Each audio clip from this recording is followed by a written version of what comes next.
안녕하세요. LA에 사는 최운영입니다. 최운영의 코어 리포트 2편을 시작합니다. 일주일 만입니다. 반갑습니다. 지난 일주일 동안 잘 지내셨죠?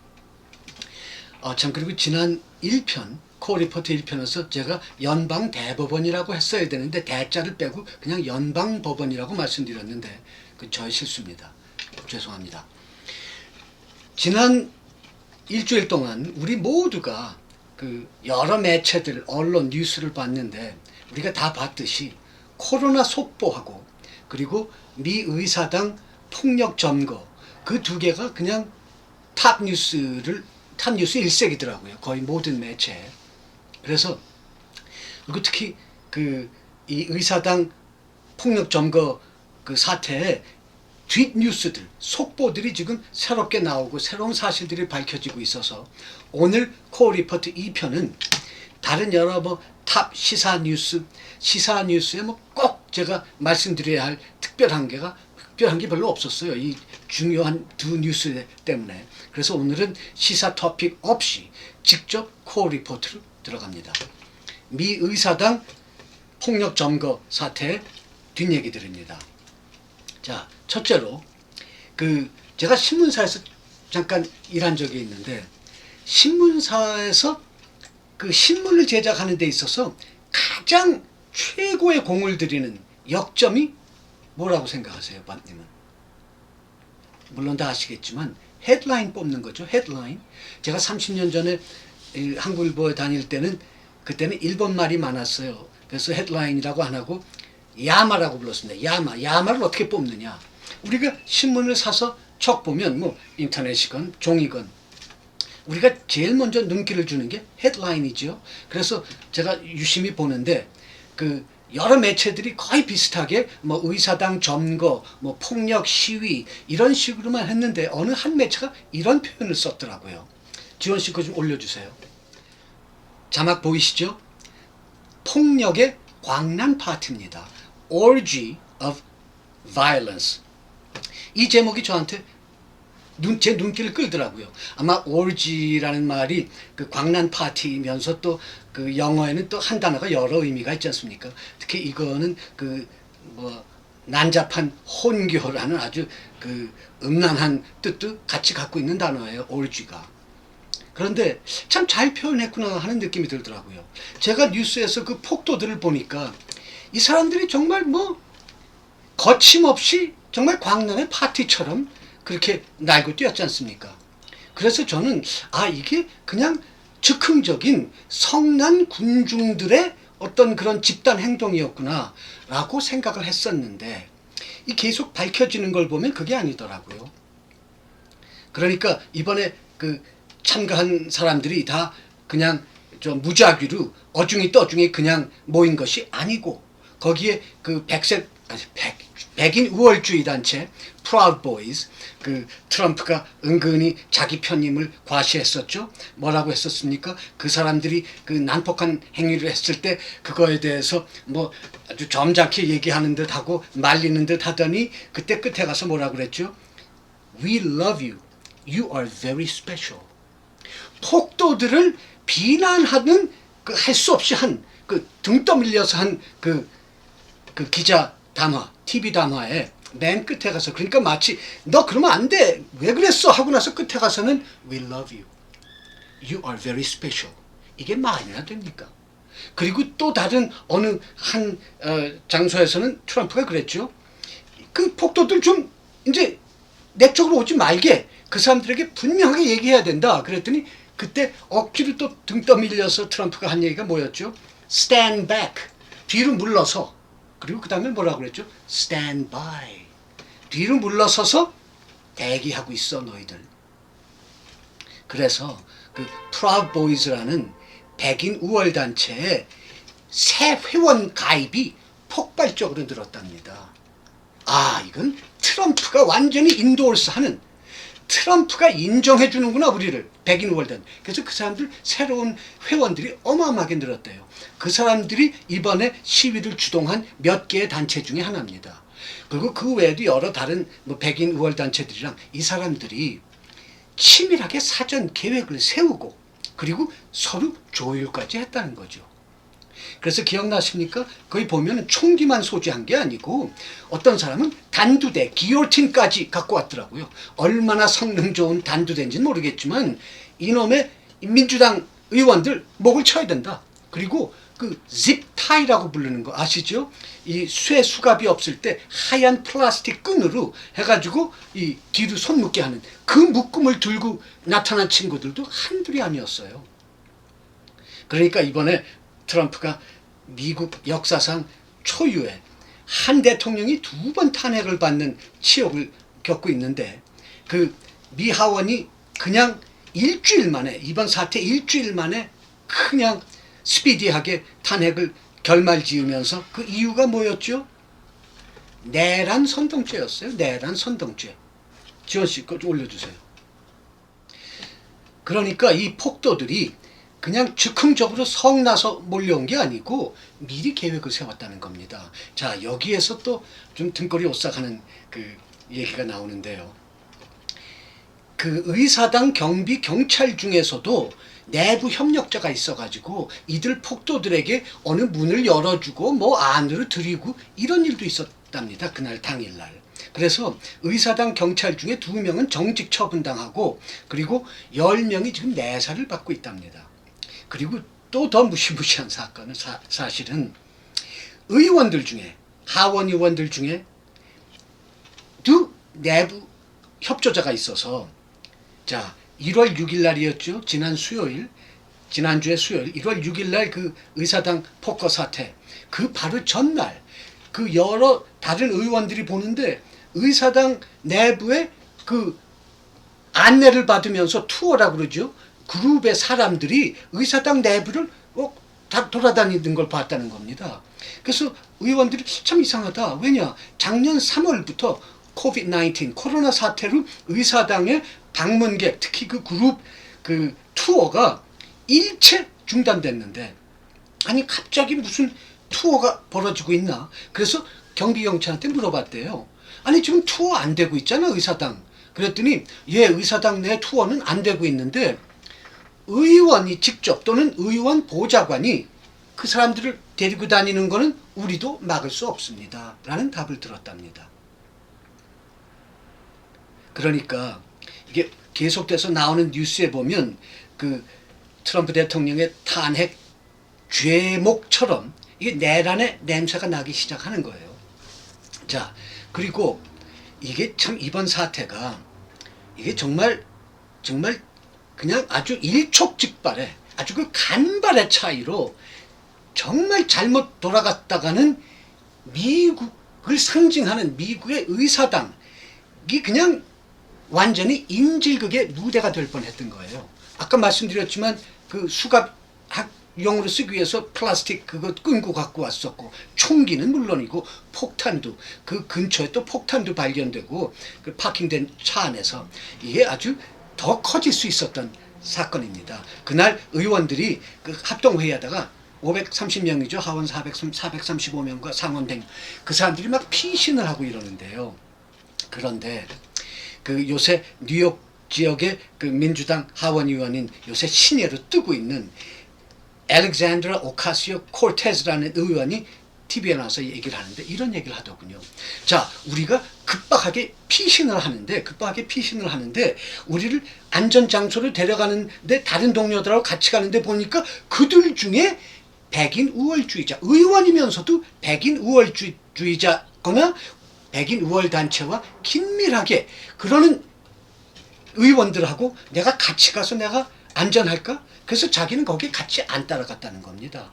왜냐? 같이 갔다가는 그 의원들이 분명히 몰래 자기 셀폰으로 이 폭도들이 또 제일 표적으로 삼고 있는 이 콜테스 같은 민주당 의원들, 야 너희들이 원하는 그 민주당 그 여자 여기 있어 라고 분명히 밀고 할 것 같고, 그래서 자기의 생명이 안전치 못할 것 같아서 피신할 때도 동료들을 피해 갔다는 겁니다.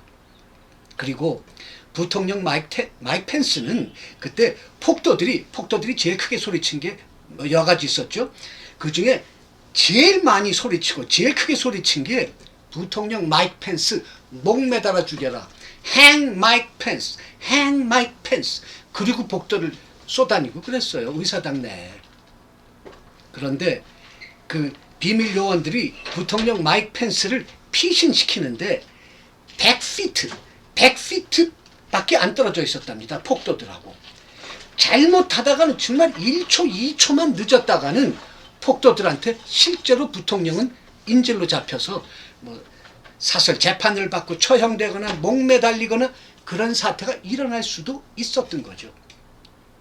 와, 그러니까 이게 지나고 나서 보니까 이게 어마어마했던 사건이에요. 그런데 난세에 영웅 난다는 말처럼 우리가 뭐 비행기 추락사고나 뭐 배가 뭐 이렇게 침몰하거나 어쨌든 위급한 상황에서는 뜻하지 않게 보통 사람이 영웅의 역할을 하기도 하지 않습니까? 순발적인 기지 같은 걸로. 이번 사태에도 그런 사람이 있었어요. 그래가지고 그 사람이 의사당 경비경찰인데 의사당 경비경찰이면서 의회가 수상하는 영웅상을 받았어요. 그저께. 이건 무슨 상인가 하면 의회가 아주 어마어마하게 미국을 위해서 위대한 일을 한 사람에게만 수여하는 상입니다. 의회 영웅상이라는 것이. 그런데 이번엔 경비경찰이 받은 거예요. 지난번엔 받은 사람 중에 누가 있냐면 로사 파크 기억하십니까? 셀마 알라바마에서 그래서 영화도 나왔죠. 셀마라고. 거기에서 그 옛날에 그 흑인 그 차별이 심할 때는 흑인들은 버스를 타도 뒷자리에만 타야지 앞자리엔 탈 수가 없었어요. 그때 그 흑인 그 근로자 여성 로사 파크 그 여자분이 버스를 딱 타고 앞자리에 앉은 겁니다. 그랬더니 운전사랑 백인들이 흑인 주제 저 뒤로 가. 안 갔어요. 여자가 딱 버티고. 그래가지고 버스는 출발하지 않고 소동이 벌어지고 아마 그때 분명히 경찰에 체포돼가지고 수감됐을 겁니다. 하루 이틀 제 기억에는. 그러나 그 로사 파크이 집힌 불씨 때문에 결국 그게 마틴 루터 킹의 인권운동을 일으켰고 그래서 지금은 돌아가셨지만 그래서 그 로사 파크이 바로 의회가 영웅상을 준 바로 마지막인지 하여간 그런 분들만 타는 건데 어떻게 의회 경찰 신분으로서 그런 상을 탈 수 있어요. 이분의 기지 때문에 연방 상하원 합동회의장이 잘못하면 폭도들에게 문이 부서지고 거기서 총기 난사가 있을 수도 있었고 다들 인질로 붙잡고 거기서 폭도들이 자기네 주장을 하고 트럼프가 이겼는데 왜 너희들이 승리를 빼앗아가느냐 이러면서 정말 상상할 수 없는 일이 일어났었던 거죠. 그러면 그 영웅상 받은 의회 의사당 경찰이 무슨 일을 했느냐 그거를 제가 동영상을 보여드리면 또 지난번처럼 카피라이트 저작권 문제 때 제가 그냥 사진 카트로 한두 개 보여드리면서 설명을 드리겠습니다. 자, 보이시죠? 이 사람이 영웅상 받은 경찰입니다. 그리고 만에 하나 이 사람이 이제 제가 설명드릴 순간적인 기지를 발휘해서 폭도들을 반대 방향으로 유도하지 않았더라면 제가 아까 말씀드린 대로 그 합동 회의가 열리고 있는 상하원 535명의 방이 어떤 운명을 맞았을지 이게 모르는 간발의 순간입니다. 자, 그 밑에 캡션 보이시죠? Put it down. Where are they counting? Where are they counting? Where are they counting? Put it down. 총 내려놔. 경찰한테 하는 얘기예요. 저기 총 이렇게 하고 있지 않습니까? 총 내려놔. 어디서 지금 그 합산 중이지? 50개 주의 그 선거 결과를 뒤집으려면 그 합산하는 합동회의장으로 가야 되잖아요. 어디서 지금 그 합산이 이루어지고 있는 거야? Where are they counting? Where are they counting? 어디서 쉬고 있어? 그 얘기죠. 자, 여기서 보십시다. 좀 공부하신 분들이라면 Where are they counting 해야 돼요. Where are they counting? 그들이 어디서 지금 그걸 정산하고 있느냐? R가 없죠. Where are they counting? Where are they counting?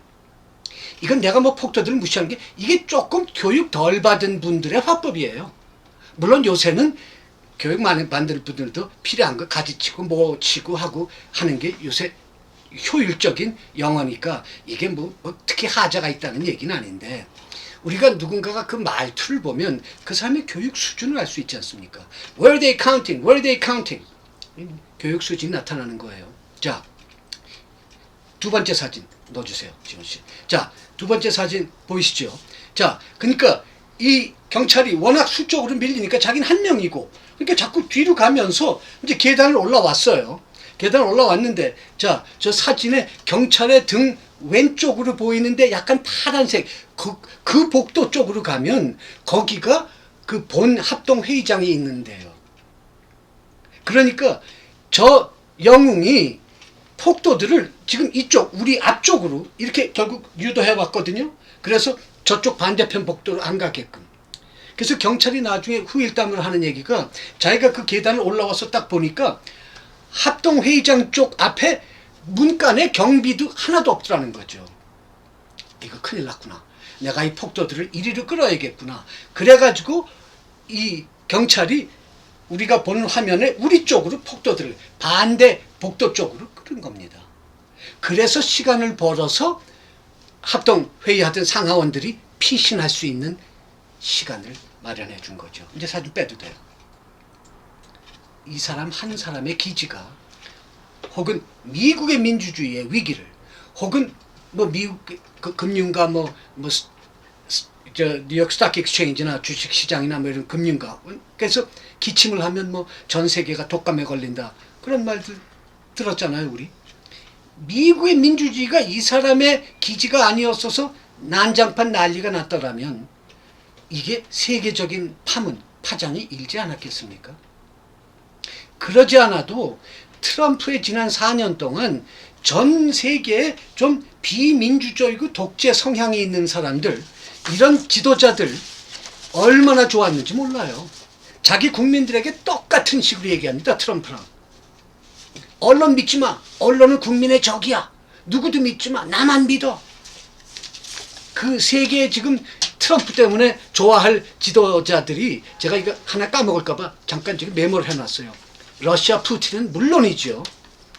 브라질, 필리핀, 뭐 두타르텐가, 이집트, 폴란드, 헝가리, 인도, 터키, 또 벨라루스, 이런 데 친구들은 지금, 그러니까 결론은 미국의 민주주의가 트럼프 재임 4년 동안에 위태위태한 그 시기에 여러 다른 나라들의 민주주의도 위태위태한 위기거나 지금 퇴보하고 있는 사실. 이게 그냥 우리가 넘어갈 수 없는 사실입니다. 자, 그럼 이날 이 폭도들이 제1의 표적으로 Hang Mike Pence, Hang Mike Pence, 마이크 펜스를 잡아서 목매달아라. 갑자기 왜 마이크 펜스가 이 폭도들의 제1표적이 됐나요? 이게 의사당 사태 나기 그 이전까지는 안 그랬어요. 그리고 버님도 뉴스에서 봤지만, 뉴스 화면에서 보셨듯이 이 마이크 펜스라는 부통령은 참 묘한 사람입니다. 이 사람은 트럼프의 부통령으로 책정되고 난 다음부터 표정이 없어요. 그냥 완전히 무표정입니다. 완전히 만들어놓은 뭐 밀랍 인형처럼. 그리고 이 사람은 얼마나 트럼프한테 그냥 일거수일투족 맹종 충성을 보였는지, 이거 제가 만들어내서 드리는 말 아닙니다. 대통령과 부통령이 뭐 같은 자리에서 회의를 하거나 할 때 대통령이 물을 마시고 나서 여기다가 놓으면 자기도 자기 책상에 거기다가 놨고, 대통령이 물을 마시다 생수 마시다가 뭐 상황이 어쨌든 간에 여기다 놓지 않고 바닥에 놓으면 트럼프를 따라서 부통령도 바닥에 놓은 사람이에요. 그렇게까지 정말 100% 완전한 맹종을 보인 사람입니다. 근데 왜 폭도들이 이 사람을 표적으로 잡아 죽여라, 처형해라 그랬을까요? 그거는 그 당일날, 지난주 수요일 그 폭거 사태가 일어나는 날 아침에 그 시위대들 앞에서 트럼프가 얘기한 순전히 그것 때문입니다. 트럼프가 뭐라고 그랬죠? 우선 지난주 수요일날 군중이 모이게 된 것은 트럼프가 그 전에부터 계속 16일날 우리의 수도 워싱턴 DC로 모여라 계속 그랬어요. 그래서 그 각 주에서들 다 모여든 겁니다. 그때도 끝에 뭐라 그랬냐 하면, 모여라 하면서 It'll be wild. It'll be wild. 이거 그날 아주 화끈할 거야. 대단할 거야. 그것은 불러드린 거예요.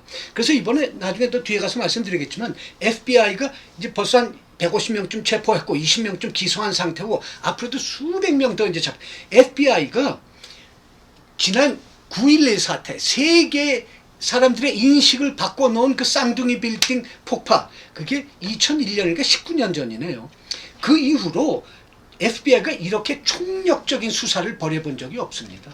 지금 전국에서 근데 하여간 얘기가 순서대로 하십시다. 붙잡아가지고 너 왜 그랬어 그날? 그랬더니 제일 많이 나온 대답 중에 하나가 We were following orders. 대통령이 우리를 불러서 우리한테 지시했으니까 우리가 한 거다. 이게 수많은 사람들의 공통적인 넘버원 대답이었어요. 그러면 대통령이 뭐라 그랬길래 폭도들이 갑자기 그렇게 순진하게 그냥 복종만 하던 부통령을 잡아주기로 했느냐. 그날 트럼프가 그랬죠. 우리가 대승했는데 우리의 승리가 도둑 맞았어. 그러니까 의사당으로 행진해 가서 마르치해 가가지고 show your strength. 너희들의 힘을 보이고 fight like hell. fight like hell. 죽도록 싸워 너희들. 그리고 I may be with you. I may follow you. 나도 따라갈지 몰라. 그래놓고 따라가긴 금방 백악관으로 돌아가죠. 그리고 이제 폭도들이 갔던 겁니다. 근데 그 얘기가 자꾸 주변으로 가는데 그날 왜 펜스 부통령을 폭도들이 죽이고 싶도록 하게끔 트럼프가 한 말이 뭐냐. 트럼프가 그런 말을 했어요. 우리의 승리를 되찾을 수 있는 길은 펜스한테 전부 달려있다. 이 상하원 합동 그 공식 집계 그때 사회가 부통령이 보는 거거든요. 전통적으로. 그러니까 펜스가 사회를 보는 겁니다. 그래가지고 자 미시건주 몇 표예요? 몇 표 누구한테입니까? 뭐 트럼프한테 저희 선거인단 모두 뭐 30명이요.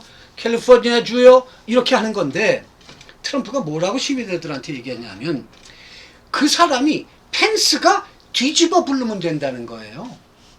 그러니까 숫자는 바이든이 이겼지만 사회를 보는 게 펜스니까 펜스가 어떤 집계를 50개 주에서 받았던 간에 자기가 트럼프 당선 또는 이거는 뭔가 부정의 의혹이 있으니까 50개 주에게 다 도로 반납시켜서 너희들 가서 다시 계산해봐. 다시 개표해보고 다시 집계해서 다시 와. 그러니까 그 자리에서 뒤집어 부르든지 아니면 그냥 완전히 이걸 유산시켜서 50개 주가 다시 몇 번씩이나 재개표했던 주도 또 다시 해봐. 그렇게 무효화시킬 수 있다고 얘기한 겁니다. 그러니까 펜스가 우리 쪽의 뜻대로 잘 행동해야 될 텐데 그런 말도 했어요. 그렇게 안 하면 안 좋을 걸 협박도 했고요. 그래서 나중에 이제 일부 매체에서는 그랬습니다. 야 트럼프 해도 너무하지. 그날 마이크 펜스 부통령의 역할이란 이게 매체가 한 얘기예요. 마치 오스카상 시상식에서 그 수상자를 발표하는 사람이 흰 봉투 받죠. 자, 흰 봉투 뜯습니다. 올해 최고 주연상. 거기 써 있는 배우 이름 말고 다른 이름 배우를 이름 부르면 된다. 이런 식의 논리였다는 거죠. 트럼프의 논리들이 대부분 다 그렇듯이. 그러니까 자기한테 제일 충성을 보이는 사람을 그리고 항상 트럼프는 누굴 이제 정부 내각에 뭐 임명할 때 처음부터 끝까지 물어보는 게 딱 그거예요. 너 나한테 충성할 거야? 안 할 거야? 그러니까 말은 안 하지만 법을 어기면서까지도 너는 나한테 충성해야 돼. 충성을 제일 먼저 물어봅니다. 그러나 트럼프 그 자신은 충성하는 사람이 아니에요. 자기를 변호해준 변호사 비용 안 내고 고소해버린 게 4번이나 되고 그래서 변호사들이 잘 일 안 하려고 합니다. 특히 지금 트럼프의 고민 중에 하나가 이제 상원으로 탄핵안이 올라가서 거기서 소위 트라이얼 재판이 이루어질 텐데 자기를 그 변호해줄 변호사들이 하나도 없는 거예요. 누가 이제 트럼프 옆에 안 오고 싶습니다. 그래서 그 옛날엔 참 총명했지만 지금 인간적으로 되게 그냥 아주 추락해버린 줄리아니 그 양반 그 늙은이 하나 남아가지고 지금 허튼 법정 소송들을 해왔던 거예요. 그 지원씨 그거 좀 올려주세요. 제가 지금 이제 올리게 될 이 CG는 문자는 이게 미국 정가에서 가장 흔하게 쓰이는 표현입니다. 올라갔어요? 자, 자막 보이시죠? 이게 그러니까 한국 정가에서도 많이 쓰이는 토사구팽, 이게 토사구팽이에요.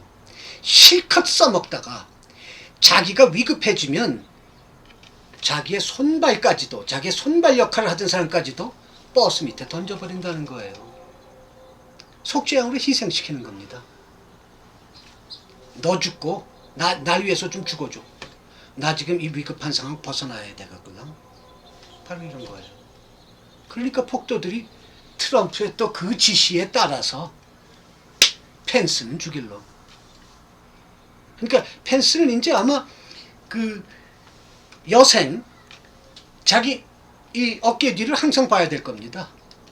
이 극렬 정말 열성 극우 이 뭐 아무것도 가리지 않고 그냥 죄송하지만 무식하면 용감한 그런 마카파의 트럼프 지지자들이 미시간 주지사 납치하려다가 일당이 검거된 것처럼 이제 트럼프를 향한 그런 게 많이 이제 위협이 올 거예요. 죄송합니다. 부통령 펜스를 향한 트럼프의 지지자들의 살해 위협 같은 것이 이제 계속 늘어갈 겁니다. 그러니까 우리 생각해 보십시다.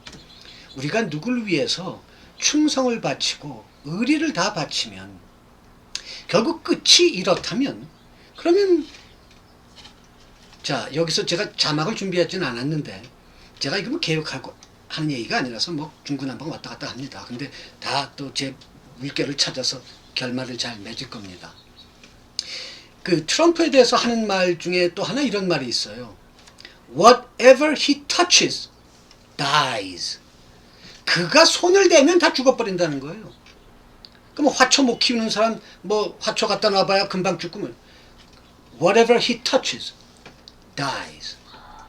생각해 보십시다. 트럼프 대통령 출마하기 전에 그 라스베가스 동부판 라스베가스라고 하는 뉴저지의 어틀랜틱 시티 거기서 뭐 타지마할이나 몇 개 카지노를 했죠. 카지노 비즈니스는 망할 수 없다는 비즈니스인데 트럼프는 4번을 파산을 했습니다. 아까 말씀드렸듯이 자기를 변호해준 변호사 비용을 안 내고 도리어 고소한 것도 4번이고요. 그리고 자기가 세워서 자기 돈처럼 막 쓰던 그 비영리 단체 트럼프 파운데이션 그거 법적인 위법사항 다 해가지고 그거 벌금 내고 폐쇄됐죠.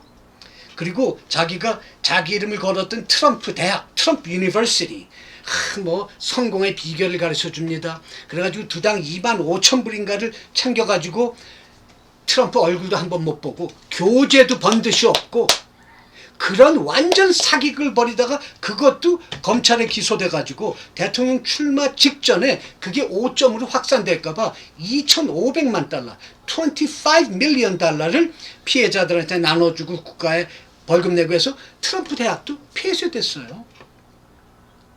지난 4년 동안 트럼프가 만져온 미국의 행정부와 민주주의가 지금 이런 위태한 사태를 맞았고요. 그러니까 뭐 누구 한 개인을 타도하자는 게 아니고 지난 4년 백악관의 주인이 한 행태를 그냥 얘기하는 겁니다. 개인적으로 제가 트럼프를 알지도 못하고 그가 만지는 것은 다 죽고 만다. 무시무시한 얘기죠. 그리고 이 트럼프의 트럼프가 행한 악행 중에 하나가 지금 우리가 얘기하고 있는 것처럼 그냥 자기의 충신이건 누구든 필요하면 아무 때나 버릴 수 있는 그 외에도 이 트럼프가 또 보인 행태가 어떤 건가 하면 자기의 정적 또는 자기를 비난하는 사람 뭐 그게 판사건 연방 판사건 뭐건 그러면 어떻게 하느냐 하면은 그 자기가 미워하는 그 상대의 이름, 주소, 가족들의 신상, 자녀와 부모들까지 그거를 다 SNS에 올리는 거예요. 그래서 그 미시간주 여자 주지사도 그 뭐 집 주소 이런 게 다 밝혀졌고 그래서 그 납치 계획범들이 그 계획을 세워서 납치하려고 그랬었던 거고. 그러니까 상상해 보세요. 버님이 정치가인데 또는 뭐 정적이 아니면 어떤 기자가 버님을 비난한다고 하면 번님은 그 사람의 뒷조사해가지고 그 사람이 사는 집, 전화번호, 그 사람의 부모, 그 사람의 자녀, 뭐 딴 데 사는 부모들이라도 그 사람들의 뭐 나이, 신상, 어디 가면 이 사람들 찾을 수 있다. 이거를 SNS에 다 올리는 겁니다. 그러고 나면 지지자들이 어떻게 하는 줄 알아요? 그러면 지지자들이 트럼프가 싫어하는 그 사람의 얼굴을 제가 여기다 그렸어요. 크로스 헤어. 이거 보셨죠? 이거 뭐 이 장총 같은 거 뭐 이렇게 암살하고 할 때 멀리서 이 총구 위에 달려 있는 그 초점 맞추는 거 아닙니까? 이 가운데다가 얼굴을 집어넣는 거예요. 하원 의장 얼굴, 뭐 숱한 트럼프의 정적들이 다 이렇게 SNS에 올라갔습니다. 그렇지. 자, 이런 게 트럼프의 통치 방식이었습니다. 제가 한두 가지만 예를 더 듣겠습니다. 자, 기억나시죠? 트럼프는 선거 기간만 캠페인을 한 게 아니고 이 대통령이 되고 난 다음에도 텔레비에 앉아서 트위터만 하고는 주로 한 게 뭐였죠?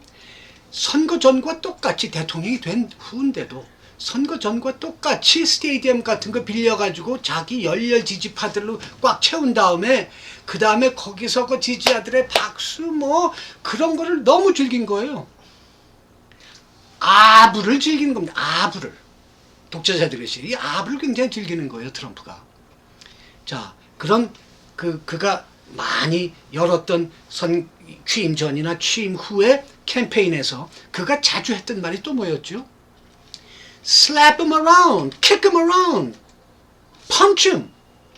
좀 따기 때리고 발로 차고 좀 주먹 좀 날려. Beat the heck out of him. 실컷 패. 그들을 실컷 패. I'll pay your legal fees for you. 이건 대통령이 된 다음에도 이 현직 대통령이 이런 말 할 수 있습니까?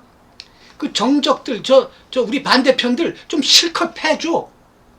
법적 소송 비용은 내가 낼게. 그런 소리를 해왔던 거예요.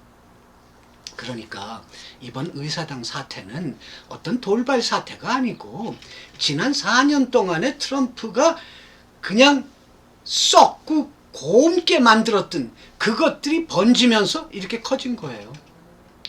그런데 이번 시위에 참가한 사람들 보면 소방관, 경찰관 이 트럼프의 맹종, 트럼프의 신도들이 사회 전반에 걸쳐 있다는 겁니다. 미국 전체 국민의 약 한 35%? 40%를 차지하면서 그가 지금은 다 정지됐지만 그 트위터의 팔로워가 8천만 명이 되죠. 참, 그러니까 트럼프가 지난 4년 동안에 미국 사회에 끼친 영향은 뭡니까? 불신과 분열과 갈등만 조장한 거예요.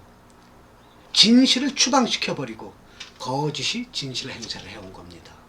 그런데 그거를 국민한테 들키지 않으려면 독재자들은 어떻게 해야 되죠?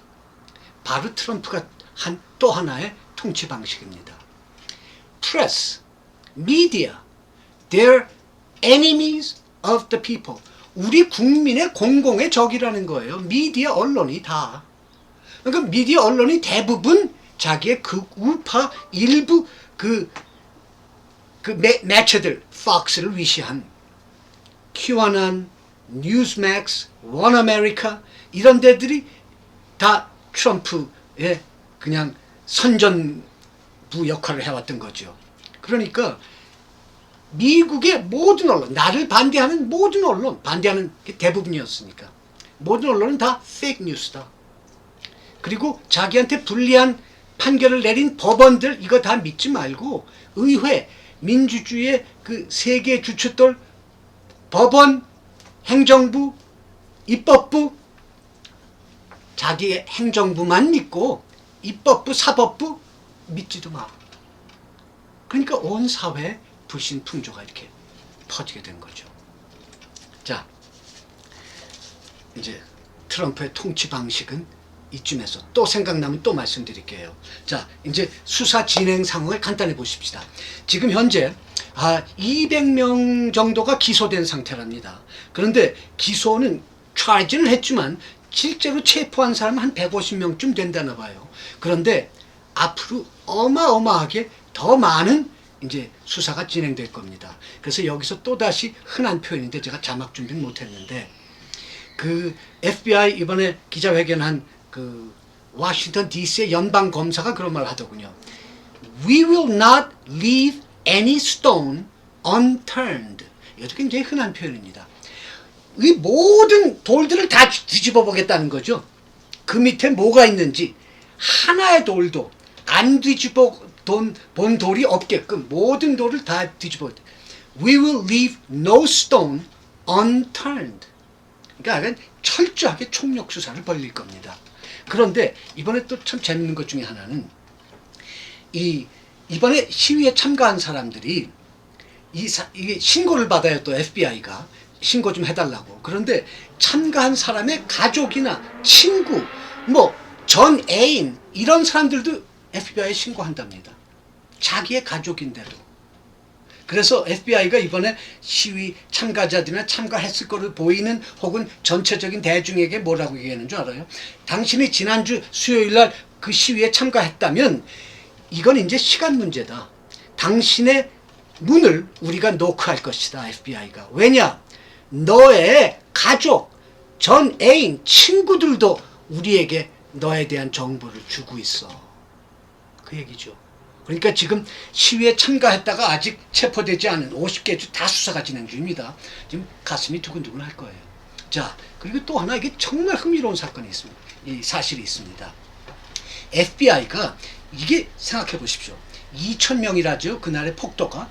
이거 수사하기가 좀 어렵지 않겠습니까? 그런데 이번에는 수사하기가 비교적 상당히 수월한 것이 이 사람들이 마스크도 안 쓰고 그냥 맨 얼굴로 뭐 총기 들고 의사당 유리창 깨고 뭐 경찰 끌어내려가지고 막 패고 이게 그냥 수많은 그 셀 카메라에 다 잡힌 거예요. 그리고 내부 협조자라고 그랬죠 아까. 그 일부 내부 협조 의사당 경찰 이런 친구들은 폭도들에게 문 열어주면서 같이 셀피 찍는 사진도 나왔어요. 그리고 폭도들이 지네들끼리 셀피 찍고. 이거 생각해 보십시오. 이제 잘못하면 내란죄로 적어도 최소한 불법 의사당 뭐 침입 점거죄로 이제 중범죄들을 이제 받게 될 텐데 수사를. 이거는 생각해 보십시다. 마치 우리가 은행에 돈 털러 강도질 하러 가면서 CCTV 앞에서 야, 나 폼나지? 나 이 은행 털 거야. 이러니까 일부 매체가 이들을 loser, 인생 실패자라고 부르는 거예요. 인생 실패자라고. 그런데 이런 좀 험악한 반역 행위, 내란 선동의 행위가 있은 다음에도 아직도 미국에서 트럼프를 지지하는 사람이 이번에 밝혀졌어요. 트럼프 지지도가 지금 최하랍니다. 그동안도 좀 낮았는데 이번에 29%로 내려갔대요. 그런데 문제는 이들 29%가 이게 골칫거리인 겁니다. 진실이고 뭐고 듣고 싶어 하지 않는 거예요. 그러니까 트럼프가 벌써 몇 년 전에 그랬잖아요. 그거 신호탄이었는데. 내가 뉴욕의 번화가 5번 가거리, 피프트 애베뉴에서 누구를 총 쏴 죽여도 내 지지자들은 한 명도 나를 떠나지 않을 것이다. 그 얘기할 때 우리 보통 사람들은 저 친구 좀 무슨 얘기하는 거지? 지금 와서 보니까 사실인 거예요. 그러니까 그들은 트럼프를 위해서 죽겠다는 사람도 이번에 여럿이 I will die for him. 뭐 실제로 죽을 기회가 오면 죽을지 안 죽을지는 모르겠습니다만은. 그러니까 제가 조금 전에도 이미 말씀드린 내용인지도 모르겠는데, 그러니까 문제는 이 트럼프의 지지자들을 이 바깥에서만 루저, 인생의 실패자로 부르는 게 아니고 그 지지를 받고 있는 트럼프 그 자신도 자기 그 열성 지지 팬들을 사석에서는 루저로 부른다는 거예요. 그래서 트럼프는 유세장 같은 그런 분위기에서는 그 사람들의 환호와 열광을 그렇게 즐기지만 그 떨거지 같은 사람들이 자기의 트럼프 호텔이나 또 자기의 그 트럼프 골프 코스나 트럼프 타워나 이런 데는 근처도 접근 못하게 막고 있습니다. 참 놀라운 사실 아니에요? 그리고 사석에서 이번에 코로나 사태로 지난해 코로나 사태가 막 그냥 심해질 때 그 다음 악수들 안 하지 않습니까? 그러니까 사석에서 트럼프가 그랬답니다. 나 이제 너무 잘 됐어. 그 떨거지들하고 악수 안 해도 되니까. 자기 지지자들인데. 그러니까 트럼프 지지자들의 상당수는 자기네들이 이용당하고 있다는 것을 모르면서 이용당하고 있는 거예요. 참 슬픈 사실입니다. 그러니까 그 기억나세요? 여기서 우리 옆으로 잠깐만 빠집시다.